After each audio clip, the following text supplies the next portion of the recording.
April 20th, 1945. Hitler's final birthday. His last public appearance. The Soviet forces are just blocks away. Berlin is being reduced to ruins. His empire is crumbling. He steps out of his bunker to award medals to child soldiers, boys, as young as 12, sent to die in a war that's already lost. What he does in that moment reveals everything you need to know about whether he ever felt regret. This is just 10 days before Hitler's death. The war is over. Everyone knows it. The Soviets are closing in. American and British troops advance from the west. Berlin lies in ruins from relentless bombing. Millions have died. Since January, Hitler has been hiding in his bunker deep beneath the Reich Chancellery, rarely venturing to the surface.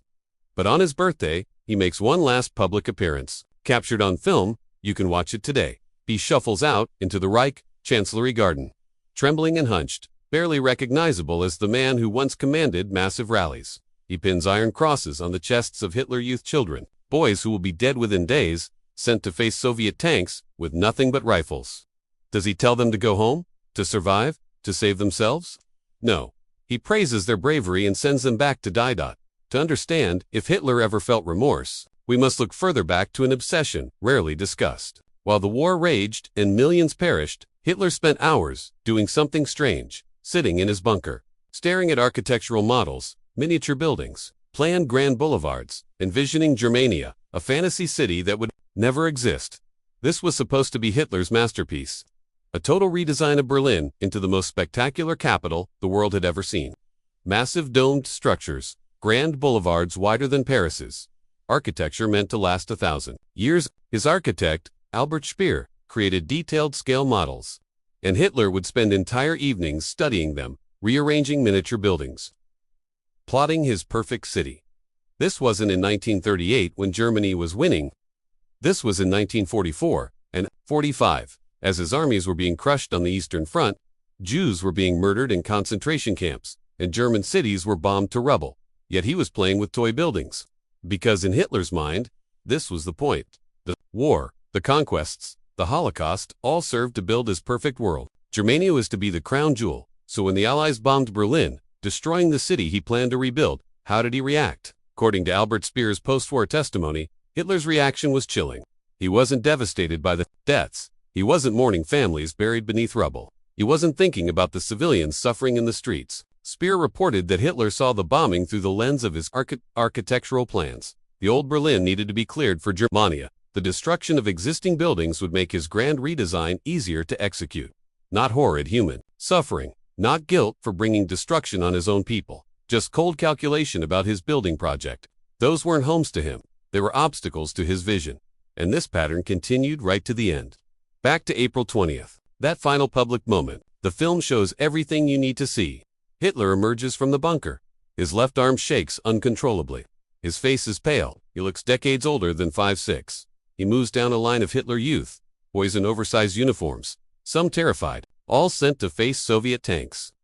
Hitler pats their cheeks, pins medals on their chests, mutters words of encouragement, then sends them back to die in a war he knows is lost.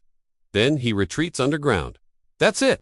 His last time above ground. His last public appearance. No speech about sacrifice. No acknowledgement of the devastation. No plea for these children to survive. Just medals and empty words. Later that day, a birthday party in the bunker.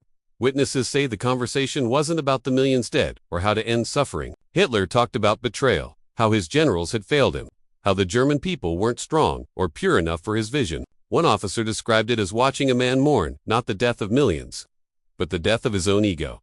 This wasn't mental illness in the traditional sense. Hitler was still functioning, making decisions, giving orders.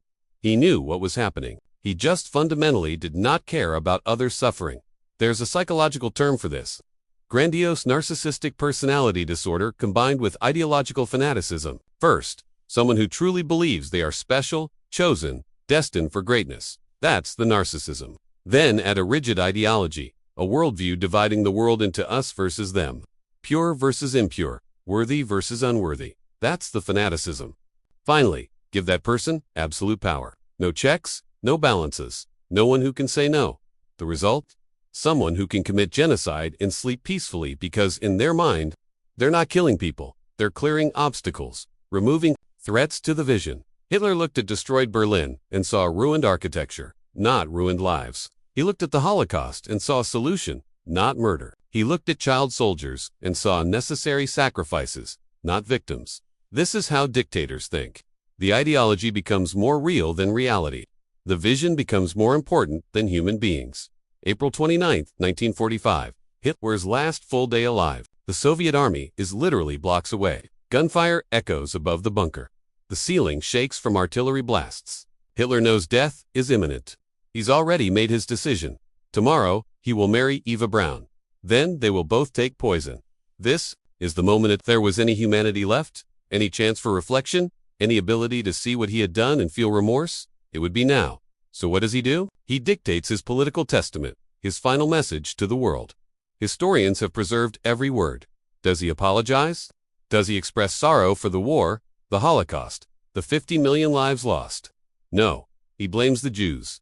He claims they forced him into war. He insists everything he did was necessary. Self-defense. He orders the German people to keep fighting. He demands they maintain racial purity, even with ours left to live. Even with nothing left to lose. He learned nothing, felt nothing, who regretted nothing except his failure to win. The next day, April 30th, he marries Eva Braun. Hours later, they retreat to their private room. She takes cyanide. He shoots himself. His body is burned in a shell crater in the Reich Chancellery Garden. The Soviets discovered the charred remains. And that was the end of Adolf Hitler. Here's what's truly terrifying. Hitler wasn't a monster. He was human, not possessed by demons. A human being who made choices, who built an ideology, who convinced millions to follow him, who had emotions and relationships.